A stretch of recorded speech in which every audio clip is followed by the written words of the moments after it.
igual gidoia. Egun on guztioi. Bueno, ikusten dut eszenatokia prestatzen ari direla. Orea da niretzat kongresu honetan egotea. Soldata arrakalari buruz hitz egiteko oso gai garrantzitsua baita.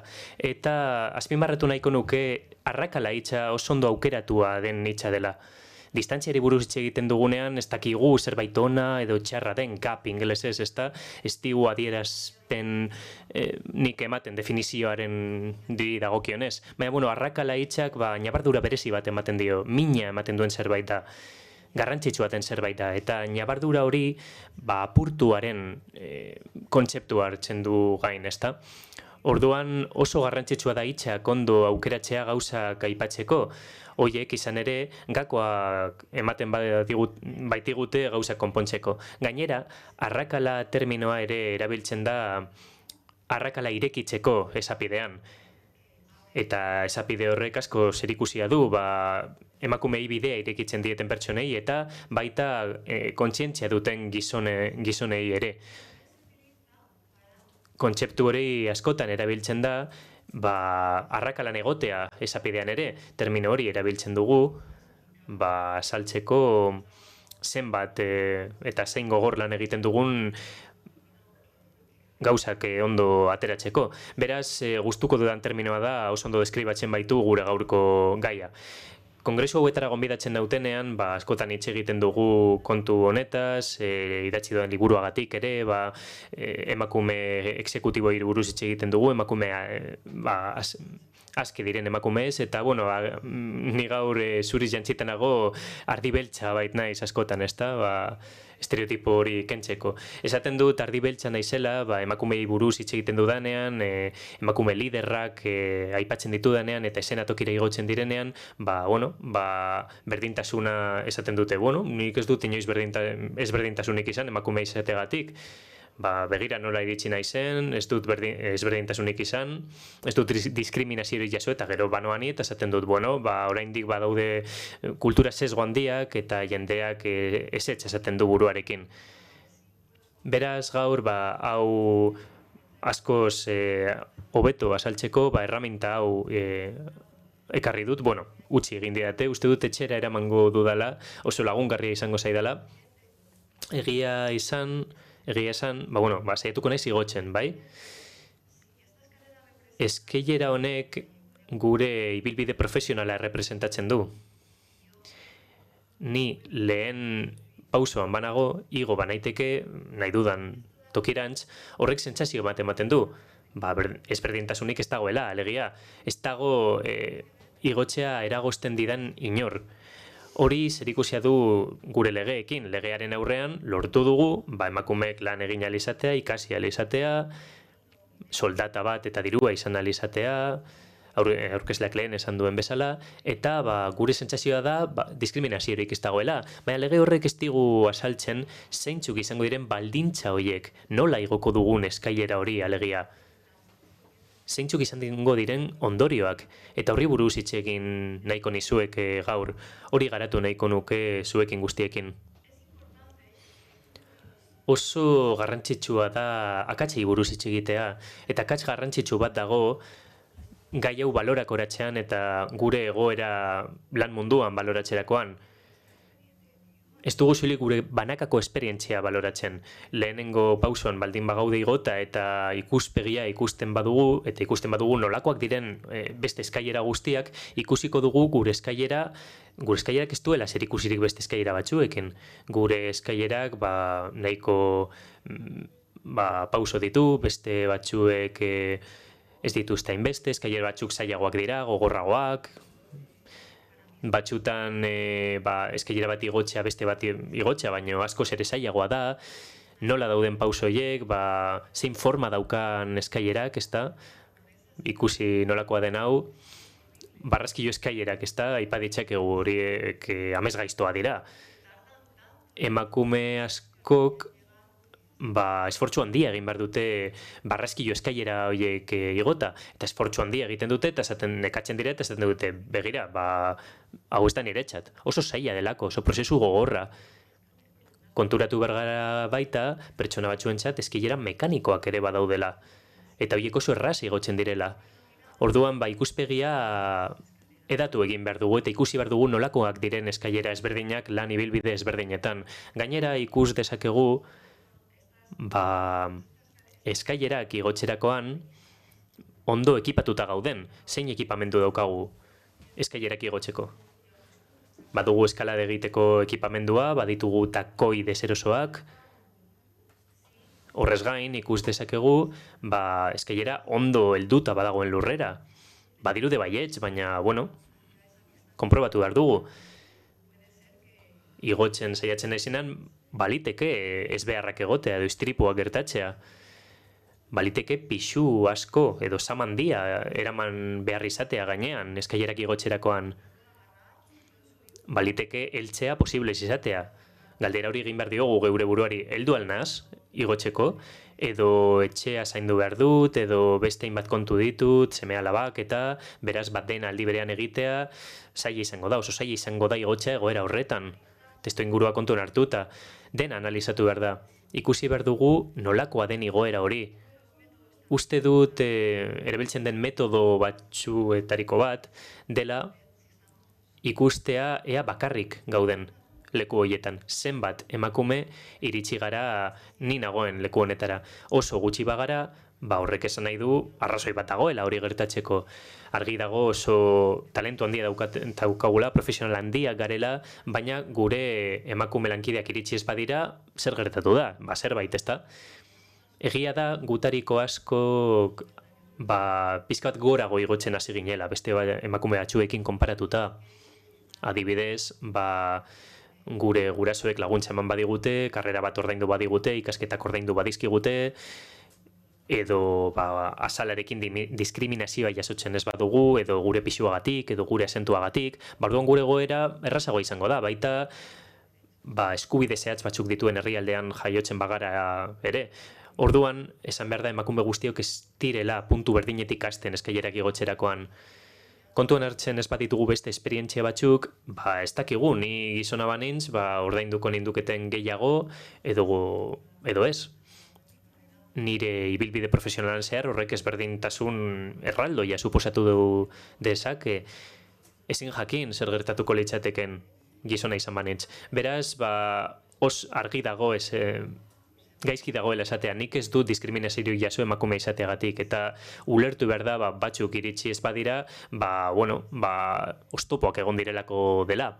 Zein oztopo landu behar ditugu, legearen aurrean baditugu eskubide horiek, badaukagu eskailera hau, baina badaude beste kultura sesgo batzuk, eta horiei aurre egin behar diegu. Eragozten baitigute emakume hori, helburu horiek lortzea, helburu ekonomikoak, helburu sozialak, berdintasun horretara iristeko, gaur egun ez baita existitzen. Ez dago berdintasun hori duen herrialderik. Eta horrek ondorio larriak ditu emakume ontzat. Hitz egin dezagun kultura sesgoi buruz. Orain Gabonako zurbil daude eta opariak egin beharko ditugu, beraz, az gaitezen sozializazio horrekin. Ezberdindua dago mutilentzat eta neskentzat, ezta? Jostailu dendetako pasilloak edo korridoreak, genero master bat egin lezakete. Badaude jostailu batzuk mutikoentzat eta beste jostailu oso ezberdin batzuk neskentzat. Ze ondorio ditu horrek? Ze ondorio ditu joko ezberdinetara jolastea, ezin ditugula gure garapen guztiak garatu. Bihar, gaur landu dugunean onak izango gara. Sozializazio primario hau oso adingo iztiarrean hasten da, eta mutikoek eta neskek planteatzen dute zer espero duten biharko. Eszenatokiak dira jostailu horiek bizitzarako. Bizitza ulertzen hasteko modua dira. Zer eskatzen diguten jakiteko umeak garenean. Eta urdina eta arrosa kenduta, badaude beste estrategia batzuk eta aukerak eta hori dago, ezta? Guretzat da, ala mutikoentzat. Adibidez, tamainak. Nesken jostailu guztiak txikiak dira. Jostailu txoa, panpintxoa, meriendatxoa, autotxoa, txikitxoa dena, ezta? Sirenatxoa. Eta gero, soldata eskatu nahi badugu, nik zerbait txikitxoa, ezta? Zerbait simbolikoa. zerbait zerbait handia eskatuko, ez dut asko nahi, ezta? Orduan, horrek lotura dauka. Baina bestalde badaude mutikoak, mega, ultra, super, erraldoi, dena da erraldoia. Ikusten dugu gorputza aldatu egiten dela, nik adjektiboiek aipatzerakoan handitu egiten naz. Adjektibo txikiak esaten ditudanean, nire gorputz jarrera aldatu egiten da, espazioak oso ezberdinduak dira. Gure kasuan, emakumeon kasuan, barne jostailuak eskaintzen dizkigute. Etxetxoa, aldatzeko lekua, dena espazio pribatu batean, ezta? Saltoki gunea, baina horiek ere barne guneak dira. Eta gizonontzat, aire librea, iria, unibertsoa, karrera, estadioa, oiana, parkina. Fijatu zaitezte, leku horiek mugatu egiten gaituzte eta aldatzen da, ezta? Eta hori nabaritzen da soldatak eskatzerakoan edo ikusterakoan noraino iritxel garen. Muga bat markatzen da hor. Rol guztiz ezberdenduak daude. Neskentzat, edertasun fisikoarekin zerikusia duen guztia azpimarratzen da, edertasun oso konkretu bat da, eta zaintzarekin, autozaintzarekin. Ez duzue inoiz ikusiko umetxo bat haurtxoen jostailuekin, eta gero, gauzei uko egin behar zaie, umen zaintza hori egiteko, eta normalean emakumeok izaten gara erabaki hori hartzen dugunok, eta horrek nabardura kultural bat dauka. Ez dago rol ezberdinik sexuaren arabera. Ikasketa bat egin behar da, eta azkenean testuinguruak gugan espero duena da gakoa. Dena egiten dugu testuinguru horretan, edo gizarte horretan, edo tribu horretan paper bat jokatzeko. Dena kompetentziarekin edo lehiarekin dago lotuta, indarkeriarekin baita ere.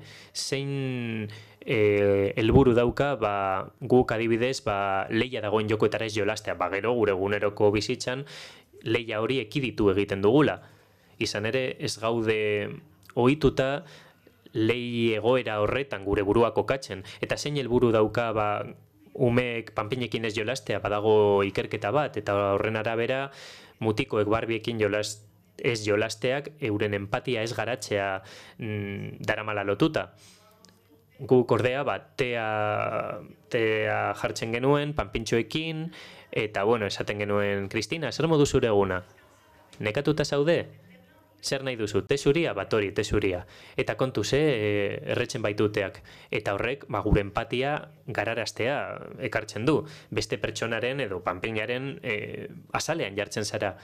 Jostailu horiek, habilitate horiek garatzea albidetzen digute. Guretzat, emozioak dira jostailuak. Hauskortasuna dira jostailuak, eta haientzat teknologia, zientzia eta abar. Guk azkenean showarekin edo entretenimenduarekin dugun guztia, eta haiek Hero, Titan, Master, Commander, horiek dira euren jostailuak, ez da, oianeko erregeak dira. Eta horrek ondorioak ditu. Ikasten dugu zer espero duen gizarteak guregandik, eta horren arabera, abilezia batzuk garatzen ditugu, eta beste batzuk ez, eta hori da arriskua. Korridoriek kendu behar ditugu jostailu dendetatik, eta denok izan behar ditugu aukera guztiak, izan gizon ala emakume. Horrela, bihar, karrera bat aukeratzerakoan, horrek efektu bat izango du gure hautaketetan. Gure karrera aukeratzerakoan, aukeratuko dugu zertan garen onak, eta aukeratuko dugu zer espero duten gugan gizarteak. Badago adekok egiten duen inkesta bat urtero, eta baldintzatzen du, umeek, esaten du umeek zer izan nahi duten nagusietan. Kirolariak, poliziak, karrera horiek izaten dute arrakasta nagusia, ezta? Neskek, bestalde, aukeratzen dituzte aspektu fisikoarekin erlazio duten karrera bak, ezta? Irteera gehien edo beto ordainduta duen karrerak, adibidez STEM, badaude emakumeak, kultura sesgo hori alde batera utzita, horrek eragingo du guk diru gutxiago izatea, beraz, sozializazio primario guzti horiek izango dute eragin nagusia gure aukeraketetan. Itxere egin dezagun kultura bisualari buruz, nola zin eragin duten egunero ikusten ditugun irudian, fikzioan bada ere. fikzioak ere ezi egiten du. Pertsonaiak ikusten ditugu, pantaiak, eta gero eta gehiago ematen da fenomeno hori, izan ere, esperientzia gutxiago ditugu eta gure munduari buruzko informazio gehiena fikziotik dator, serietatik, filmetatik, baita sare sozialetatik ere, horiek nahiko fikzio puntu handia dute. Eta, zer gertatzen da irudiak ikusten ditugunean, bai zineman, bai telebistetan, pantaietan, orokorrean, irudi bat ikusten dugunean egiten dugun lehenengo gauza da horren barruan jartzea. Guretzat irudiak mapa bisualak dira. Adibidez, pertsonai talde bat, eta nik egiten dudana da pertsonai horren azalaren barruan kokatu. Eta zeinen barruan jartzen gara, nirekinaren gauza komunagoak dituen pertsonaren barruan. Empatia bisuala, ezta? Adibidez, irudi hau kenduta, Jurassic World filmekoa, seguruenik emakumearen paperean kokatuko zarete. Atzean dago, ezta? Ikusten duzue. Bigarren mailako pertsonaiak gara. Hollywoodeko 170 filmek, ikusten dugu, hoietan, protagonista gizon zuri heterosexuala dela, eta bigarren mailako pertsonaiak, emakumeak, pertsona razializatuak eta umeak. Egitura horrek markatu egiten du non dagoen hierarkia soziala, eta horrek indarra hartuko du hurrengo urteetan. Pertsonai horien bidez ulertzen dugu zein leku daukagun gizartean eta zer espero duen gizarteak gugandik. Zer egin dezakegun eta zer egin ez dezakegun. Pertsonai horien arabera, gizonak zer egin dezakemen, arrisku hartzea, ezta? Eta horrek, zer ikusia dauka baita soldatakon hartzearekin, lan hobe bat bilatzearekin, gizonak arriskura ohitutago daude gu baino. Gizonak dinosauroekin hitz egin dizake, ez dakit pelikula ikusi duzuen, ez bazuzue ikusi, ez duzue zer galduko bez, baina, zer egin dezakegu emakumeok? Oso gaizki pasatu, negar egin, eta takoiekin oianetik korrika egitea, oso erabilgarria baita eguneroko bizitzan, ezta? Eskerrak ikasi dugula hori. Begiratu non dauden emakumeak irudi honetan, non dagoen emakumea, txeko partean, eta ikus dezakegu umeen maila berean gaudela, gizonaren atzean. Umeen mailan gu kokatxeak zer esan nahi du, hauskortasuna daukagula, ahulak garela, dependentzia daukagula, ez gara pertsona autonomoak, babestu behar gaituzte, gaur ez daukat denbora askorik, baina hau da, ikusten ditugun historia guztien oinarria. Nolak dira gizona beratzen erreferenteak? Asko dira, ezta? Emakumeen sarbide ekonomiara oso gauza berria da, eta gure imaginarioan, gure kulturan badaude erreferente gizona beratz asko, ezta? Ez dakit gogoratuko duzuen, Tio Gilito, ezta? Niri irudi hau oso grabatuta geratu zait buruan. Ikus dezakegu, Tio Gilito honek, Osaba Gilitok, eski egiten duela diruzko mendi batean, txamponesko mendi batean, eta oso pozik dagoela. Gure kulturan ez dugu inoiz izan halako irudirik emakume batekin. Nola dira erreferente hauek? Gizon boteretsuak dira, gizon aberatsak dira, eta askotan gizon maltsurrak dira, gaizkileak dira. Eta hala ere, gauza positiboekin erlazionatzen ditugu. Gaizkileak dira, baina erakargarriak dira, badaukaten ñabardura hori erakargarria, seduzitzaileak, ausartak, baina ez daude emakume boteretsu askorik, imaginario honetan, diruarekin erlazionatuta nolakoak dira. Emakume horiek positiboak dira edo negatiboak dira? Nola gogoratzen dituzue? Halakoak dira, ezta? Ez dira oso positiboak, ezta? Badaude Disneyko sorginak, serietako emakume maltsurrak, eta fijatu zaitezte, Cruella de Vil aipatu dezakegu adibidez. Amancio Ortega izan liteke, Disneyko Amancio Ortega, gustatuko litzaioke beroki imperio bat izatea, baina krudela zen, ezta? Edo badaukagu baita Ursula, nirik asko maite dudan pertsonai bat, berak nahi zuen izan itxasuetako erregina, tritoi erregea bezala. Begiratu, Sirenatxoa eta tritoia, txikia eta handia. Edo badago baita bihotzen erregina, boterea zeukan, baina, bueno, emozionalki oso deskontrolatuta zegoen. Ez daukagu referenterik emakume aberats boteretsuetan. Gero, norbait heltzen da bilera batera eta barkamen eskatzen du, ezta? Zergatik? Merituak kentzen dizkiogulako gure buruari emakumeok. Badaude Harvard Businesseko ikerketa batzuk, eta horiek esaten dute emakumeek euren salarioa negoziatzen dutenean trepak eta saiak bezala ikusten dituztela. Beraz, premisa eta referente hauekin ikus dezakegu, onak garen bakoitzan, merituak kentzen dizkiogula gure buruari emakumeak bagara.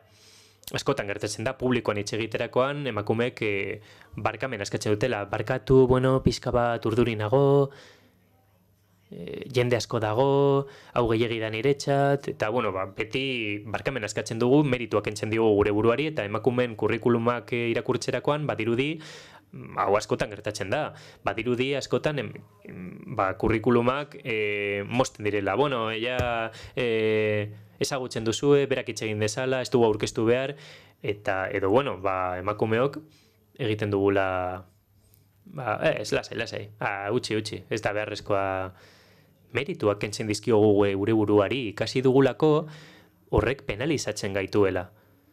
Penalizatzen gaituela onak izatea eta talentua izatea.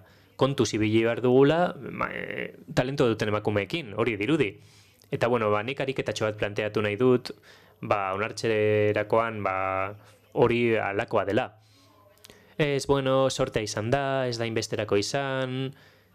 Gaur praktika bat egingo dugu, errekonozimendua praktikatu dugu. Beraz, esan alboan daukazuen emakumeari, urrun bazaudete urbildu mesedez, esan gauza onak, esan gauza positiboak, esan gustuko dituzuen gauzak. Ezagutzen ez baduzu ere, ados? Beitu, energia isarekin pertsibitu zaitut, gustuko dut zure irribarrea, gustuko dut zure energia, minutu batez, bai? Eta erronka da, ezin diozuela eserik merituak kendu. Onartu behar duzue, nolakoa den zuen alboko emakumea, eta esan eskerrik asko, zualakoa zare, eta hori onartu. Eta, alboan gizona baduzue, zuek ja askotan gauza honak jasotzen dituzuenez, oraingoan, zuek besterik gabe aukeratu emakume bat eta egin ariketa. Minututxo bat eta gero beste alboan duzuen emakumea, bai? Tira, aurrera.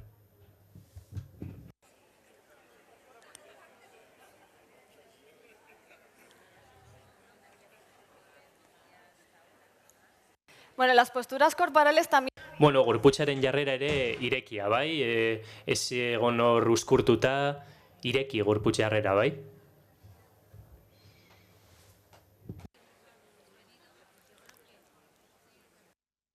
Bien. Ondo. Irribarre asko ikusten dut, hemen badago emakume hau. Ara.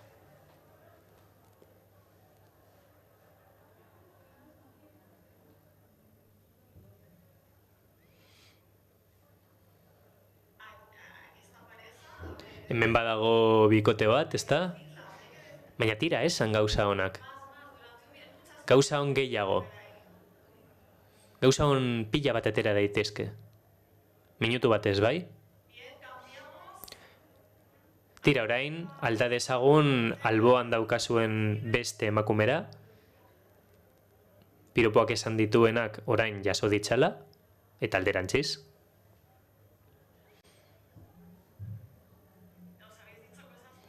Gauza honak esan dizkiozu elkarri, ezta? Horrek autoestima igotzen du, ezta? Ondo. Listo? Zer moduz esperientzia? Hau sarriago egin behar dugu, ezta? Hemendik aurrera ez kendu meriturik. Norbaitek esaten digunean, aizu, hau oso ondo egin duzu, ezta? Onartu egin behar dugu. Esan behar dugu, eskerrik asko, merituak onartu behar ditugu. Tira, jarrai dezagun erreferenteekin, joango gara pixka bat atxerago. nik asko lantzen dut komunikazio bisuala, eta emakumeen gure historian eragina izan duten lehen emakumei buruz hitz egin nahi dut. Neolitikoaren estatuak aipan itzake, jainkosa horiek baloratzen gintuzten gure bizitza ematearen zera paper horregatik, ezta? Jainkosa horiek ederrak ziren. Baina, bueno, joango naiz 1570 urtera, emakumeen referentzia aipatzeko, eta utziko digu ikusten zer egin dezakegun, hau mapa bisuala da esan dudan legez, gure izaera islatzen du. Eta hori Ama Virginia da. Ama Virginia da historian gehien izan duen, eragin gehien izan duen figura, ezta? Ikuspegi katolikoan, ezta? Figura honek normalizatzen du emakume bat eskuzabala izatea, zaintza praktikatzea, ama izatea, altruista izatea. Nik dena ematen dut eta ez dut ezer eskatzen, eta erreferente handia da, eskuzabala. Eta non kokatzen gaitu? Paper horretan, ezta? Dena ematea eta ezer ez eskatzea. Zuritzen badago 2017 egin zen esperimentu bat, eta egin zen gizonei diru kantitate bat entregatu eta emakumei diru kantitate berdina. Emakumeek diru hori ematerakoan euren burmuinak ordainsaria ematen ziren. Burmuinan aktibatzen zen sariaren parte hori. Eta gizonek poltsikoan sartzen zutenean burmuin berdina praktikatzen zen. Zein da kontu hemen? Emakumeek ulertu dugula, zaintzen dugunean eta eskuzabala garenean gure inguruan horrek balorazio handia duela. Beraz beti altruismo hori bilatzen dugu. Badago niretzat oso barrigarria den esapide bat. Nik ez daukat lotura handirik, nik dena ematen dut, noski. Dena ematen duzu, baina noski gero gure bankuko kontua nola dago. Erreferente horiek argiak dira eskuzabaltasun horretan. Gero emakumeok lan egiten dugu, lanak izaten hasten gara eta referenteak aldatzen gara. Jada ez gara soilik amak, baizik eta orain baditugu erreferente berriak. Gure itxura fisikoaren gandik baloratuak izatea. Hori sartu egiten da gure gizartean, ikasiko dugu, eta guretzat sartuko den diru hori, izan behar dugun feminitate hori izateko gastatuko dugu dirua. Hortik aurrera, lan munduan sartu ginenetik aurrera, gure gorputza konfiguratu behar dugun etxea bihurtzen da. Aldundu egin behar dugu, baina ez geure burua pobretzen, eta hori da edabideek saltzen digutena, gastatu behar duzu. Eta niri grazia handia egiten dik, ikusiko duzue Barbiren pelikula, azelako 2 orduko iragarkia, ezta? Primeran eginda dago, hori onartu behar dugu, oso ondo dago 2 orduko iragarki hori, baina, bizitza osoan zehar Barbiekin jolastu dugunok, badakigu Barbien funtzio bakarra zela arropa aldatzea, eta ezer gutxi gehiago. Orain, lanbideen konturi zerbait berriagoa da. Eta lanbide horiek ere, modelitoak estrenatzeko zen. Orduan, hori kontuan hartu behar dugu. Badago erreferente bat, eta da itxura fisikoa, eta beti gazteak izatea. Azken urteetan jada ez da soilik gazteak izatea, baizik eta infantilizazio bat, ez da? Begi oso handiak, bekain oso handiak, eta hori gu haurtzeko infantilizatzeko modu bat da, ez da? Azken urteetan hipersexualizazio bat egon da baita ere, eta horren ondorioz etorri da infantilizazio bat emakumeetan, eta nire horrek asko kezkatzen nau. Barbia beste erreferente batzuetan erreproduzitu da, eta horiek dira, hain zuzen ere, influencerrak, Kardashianak, adibide bikainak dira, aldunduak dira, aberatsak dira, eta, hori edabideetan agertzen da, eta edabideak oso parte garrantzitsua dira. Gure feminizazioaren pertsepzioan, niri asko kezkatzen nau zenbat ordu ematen ditugun pantailen aurrean. 6 eta 7 ordu bitartean ematen ditugu egunero pantaila aurrean, hasten, sozializatzen, eta zeintzuk izango dira belaunaldi berrien erreferenteak. Nesken kasuan ikusten ditugu zeintzuk diren, makillajeak, ez dakiz zer, eta ez daude historia onak baloratuak sentitzeko. Euren itxura fisikoa zaratago joateko. Eta dirutza gastatu egiten dute, gazteak izaten jarraitzeko eta irudi aurkoi hori izateko. Badago fenomeno berri bat, eta hori da Sephora Kids, ezta? Sephora neskatxak. 10-12 urterekin jada, makillajea jartzen hasten dira, eta esan behar da euren larruak oraindik ezin ditzaketela makillajen osagai horiek jasan. Ez daudelako prest, oraindik ez direlako hasi. Nik duela gutxi artikulu bat egin nuen, eta makillaje hori analizatu egin nuen, makillaje hori marrazkitxoekin datoz, eta atzeko partean esaten du aurrek ezin dute hau hartu, baina aurren marrazkiak dituzte, beraz hor kontra esan bat dago. Hoiek dira neskatxoen erreferenteak gaur egun. Forbes aldizkariko ikerketa batek esaten du, emakume aberatzen 3 laurdenak dirutza hori jaraunzpenaren bidez jasan dutela dio. Eta besteak dira abeslariak edo influencerrak. Emakumeen arrakasta euren popularitatearekin dago lotuta, eta emakumeen popularitatea edo fama, edo ospea, euren itxura fisikoarekin dago lotuta. Horrek mezu oso konkretua ematen die emakumeei eta neska txikiei. Arrakasta eta dirua izan nahi baduzu, zure gorputza ustiatu behar duzu. Gorputza mantendu behar duzu modu oso konkretu baten bidez.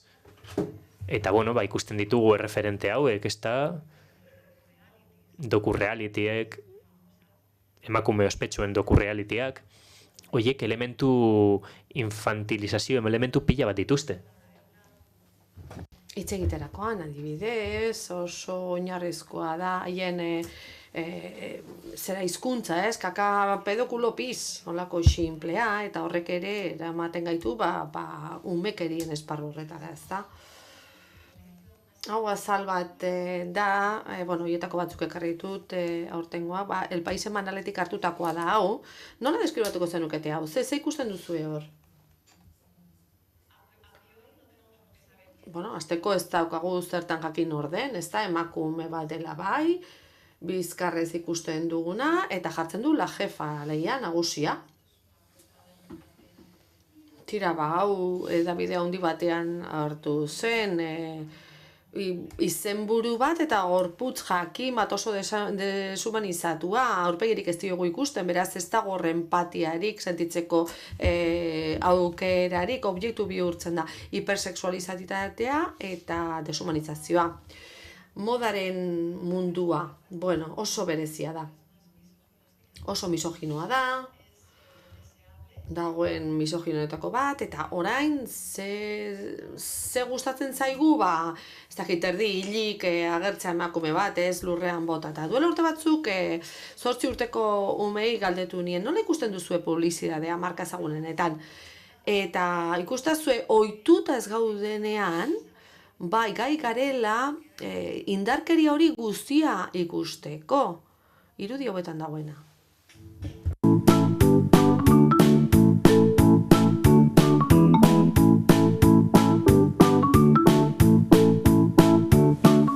A ver, cuéntanos qué ves en esta imagen. Ze ikusten duzu irudi honetan? Zaidazu? Dirudi beldurtuta dagoela. Pobrea balitz bezala. Botikin bat behar du sendatzeko. Gaxo dagoela dirudi, ze begira nola daukan besoa eta begira nola daukan besaburua. Nola uste duzu sentitzen dela emakume hau bakarrik, bai beldurtuta eta gozetuta? Nik amari galdetuko nioke nola lagundu dezaioke egun emakume honi, ez? Behar bada, egun batzuetan hemen gure etxean egon dadin, pixka eta aurpegi hori aldatzeko, ez da? jolin, neska bat zaborretara botatzen ari dira, eta bera irribartsu dago, ez dakit zergatik. Ez dakit behar da laguntzen ari dira, edo abusu bat gertatzen ari den, gehiagikeriaren bat. Baina ze egiten dezu, emakumeak ez bota zakarrontzira, bota zeure buruan nahi baduzu, Hori, neska badago kaka egiten. Gizon bada? Ez neska bada, ze begira eta koia dara matza. Behar bada norbaitekin borrokatu da eta orain errudun sentitzen da. Bueno, komunera joan da. Estresa kentzeko. Hor... Badirudi eroiak direla, ez da? Unibertsitate batera joateko ikasten ari dira, espioiak dira, FBI-koak, pozik daude. Unibertsitatera jo nahi dute, heldutan. Neska mordo bat, danak borrokan begira ze postura dituzten, ona, ala, aita hola, presinkatx dirudi. Gaiztuak dira, batzuk eta beste saiatzen dira, horiek geldiarazten eta poliziari deituko diote. Lagunak izan litezke eta hitz egin zezaketen, hitz egin dezakete horri buruz. Enpresa bada eta uste dut horre burua dela, oso enpresa ona da, ze ikusten dut jendea pozi dagoela, polita da. Bai, ni nagusia izango naiz jefea, begira horrela dago. Bai, horrela. 3 neska borrokatu egin direla, eta horietako bat zorabiatu egin dela. Badirudi negarrez dagoela, ez dakit hilzorian egongo da.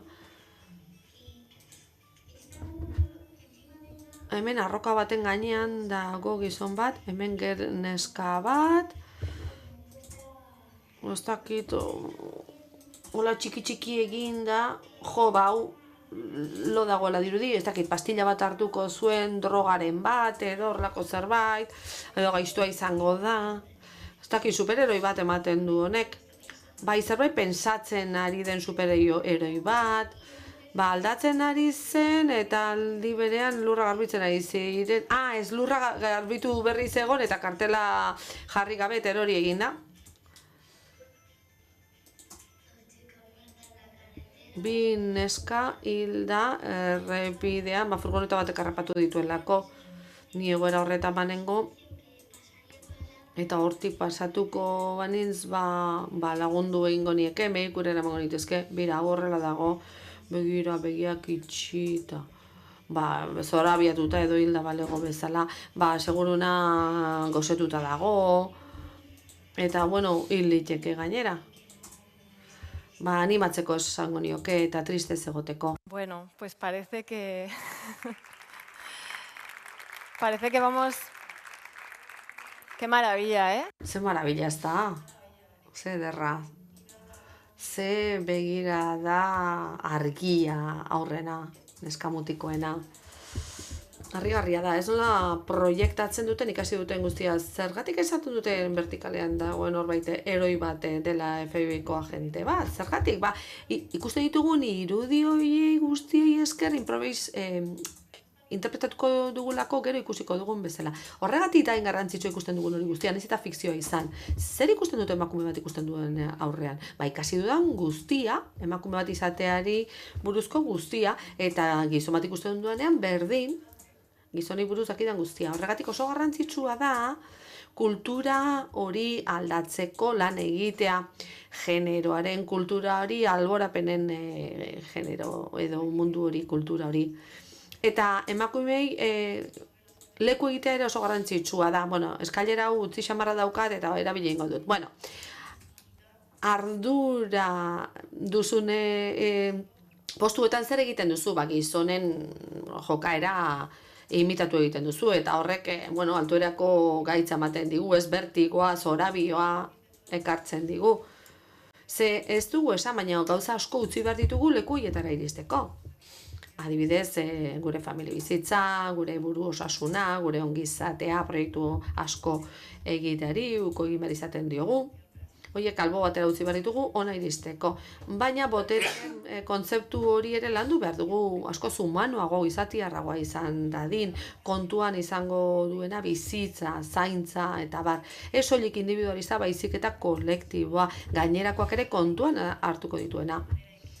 Aberastasunari buruz hitz egitea, baina modu orekatuan, ez soilik fortuna bat lortzea, ez, aberastasuna beste termino batzuetan ulertzea. Eta gero, jasangarritasuna, planetaren jasangarritasuna kontuan hartu behar dugu. Diruaren kontzeptua aldatu beharra daukagu. Eta, bueno, mundu tradizional horretatik ekarri behar dugu maskulinoa dena, baino ez helburu moduan. Alegia, ez dugu tio Gilito izan nahi eta horre txamponez betetako gela bat izan. Ez, diruari esker askatasun gehiago izango dugu, kalitate handiagoko proiektuak egiteko aukera izango dira, bide bat izango da, aisialdia kalitatezkoa izatea ekarriko digu, eta ez telebasura, telezaborra ikustea, telebistan hor sofan eroritan, ez dakit bedeiatzea, bizarremanak izatea, edo jarduera kulturaletara joatea, autoestimua ere kontuan hartu beharko dugu, autonomia. Gero, finantzan prestakuntza jaso beharko dugu baita ere, ez baita daukago. Nik iruditeri hori zabaltzea proposatuko nizueke, eta ez kentzea daukaguna badakigu, emakumeak oso xaluak eta oso erakargarrak izan gaitezkela, baina nik beste referente bat erantziko nioke horri pro emakumea. Egiten duen horregatik baloratuko dutena. Ez gorputzarekin egiten duenagatikan, ez. Egiten duen horren arabera. Baina diru aukitzea boterea izatea da, erakin bat izatea, gauzak egin ahal izatea, ikusgarri izatea. Ze emakume boteretsuen erreferentek esaten digute, penalizazio bat izango dugula. Emakume helduak baita ere, hau asko interesatzen zait. Ibilbidea baloratu behar da. Arrazoitzeko gaitasuna, seriotasuna, emakume dagokien, zergatik ez? Konturatzen baldin bazarete, Davidetan ikusten ditugun erreferente ia guztiak komediari lotuta daude, edo komikoak dira, hori da gure erregistro bakarra ikusgarri izateko eta pertsonengan eragin bat izateko, ez? Emakume heldu bat, serioa, ibilbide bat daukana, ezagutza bat daukana, kontzientzia bat daukana, lanpostuetara iristeko, horiek gero aldatu ahal izateko, independente izatea, emakume gisa, autoestimua daukana, ziurtasuma daukana, eta gauzak eskatzeko gai dena. Tira, nik hau nahi dut, eta ez bigarren maila horretan geratu. Ez, nik hau nahi dut, eta beraz eskatu egingo dut. Eta niretzat ona baldin bada, denontzat izango da. Ze, emakume batek lortzen duen hori ona da kolektibo osoarentzat. Amaitzeko, hasierako kontzeptura itzuliko naiz. Eskailerarena. Nik uste dut referente berria sortu bat ditugula, ze irudia bera eskailera bat, baita leku horietara erabiltzeko edo heltzeko balioko duna. Imagotik dator imagen irudi, imitatzea esan nahi du. Irudi horretan ikusten duguna da proiekzio bat, izan gaitezkeen horren proiekzio bat. Leizezuloetan zeuden lehenbiziko irudi horiek esaten da, behar zuten hori erakartzeko erabiltzen zela, ez, euria edo eiza eta bar. Irudikatzen baldin badute, errazago lortuko dut, eta beraz, hor, eskailera bat daukat, leku horretara iristeko gai egingo naguena. Las Mujeres Fakturan liburua irakurri edo idatzi bitartean, emakume eskaileraren kontzeptua ezagutu dut. Alegia, emakumeak eskailera horretan gora egiten duten neurrian, beste batzuei laguntzen diete, hain zuzen ere, iritsi diren leku horretara iristeko. Ez duzu bakarrik egon nahi, norbait nahi duzu ondoan, eta gero eta gehiago izatea nahi duzu, gero eta sare zabalagoa, leku horiek alda ditzaten. Beraz, has gaitezen lanean? Eskerrik asko.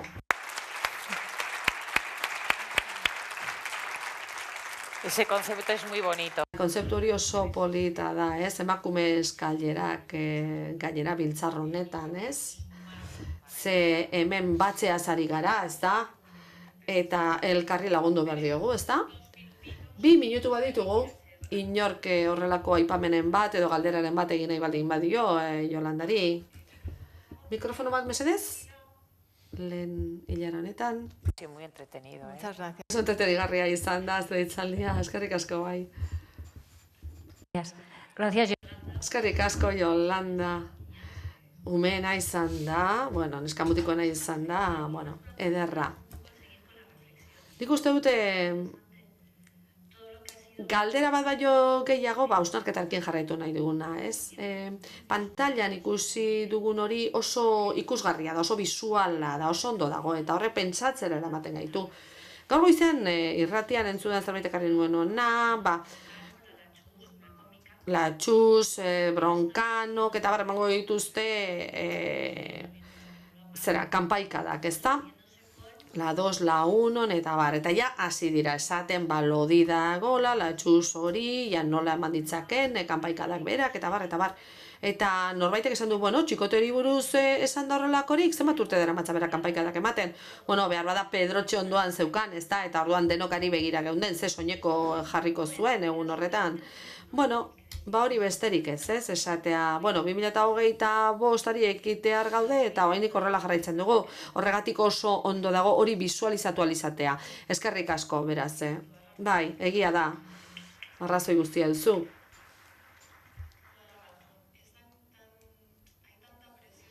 Hainbesteneko presioa dago emakumeak bere irudi fisikoari dagokionez, ezta? Eta beraz, kanon bat bete behar duzu, eta hoiei utziko diete sartzen, ezta? Gizonaren irudipenaren erantzetin dutenek. Orduan, zure kontra egin nahi dutenean, orduan zure irudi fisikoarekin sartzen dira, ze hori da balio ematen dizuna, eta hori da aldatzen hasi behar duguna. Edabidetan hori gertatzen da, emakume profesional bati buruz hitz egiterakoan beti begiratzen da nola di joan jantzita, berriro look bat errepikatu ote duen, eta bar.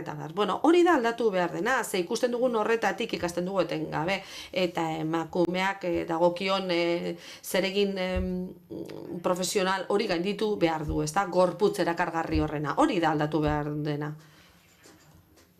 Yolanda. Nola eskatzen du emakume batek soldata igotzea? Eskatzen baldin badu. Ze emakumei buruz eta gizonei buruz hitz egiten ari zinean, eta jostailuen pasilloiei buruz, eta txikitxoiek, termino txikitxoiek, eta bueno, fisikoki ez bere egin duzu. Emakume batek nola eskatzen du, soldata igoera bat. Emakumeok eskatzen dugu, badago horri buruzko azterlanik, nola eskatzen duten soldata igoera bat, emakumek ez dute eskatzen, eta eskatzen baldin baute oso gutxi. Eta onartzen dute eskaintzen dieten lehenbiziko kopurua. Eta gainera zuzenean gutxiago eskaintzen diete emakumeei, eta horri buruzko azterlanak badaude. Eta ez da, emakume izateagatik gutxiago eskaintza, ez da alborapen kultural bat hor dagoena, eta gu konformatu egiten gara segurtasuna bilatzen dugulako. Zer ikasi dunik azken urteotan, liburu hau idatzi bitartean? Eskatzen baldin baduzu eman egingo dizutela. Nik hori berandu ikasi dut. Oraintxe praktikatzen ari naiz, praktikan jartzen ari naiz, baina horretaz konturatu naiz. 40 piku urte eman ditut nik, eta hau dena eduki nezakeen, baina ez dut eduki, ez dudalako eskatu, beraz. Oso garrantzitsua da, alborapen horiek guztiak identifikatzea. Zergatik, zu inguru horretan zaudenean, eta ez zaituztenean hain ondo tratatzen, esango dizu, enaiz ni. Hau, alborapen kultural bat da, eta horrek presio handiak entzen dizu. Eta horregatikan ausartago joka dezakezu hitz egiterakoan, edo soldata igoera bat igotzean. Praktika ezazue, emango dizuete, eskerrik asko. Yolanda Domínguez, las mujeres facturas, el dinero también es cosa nuestra.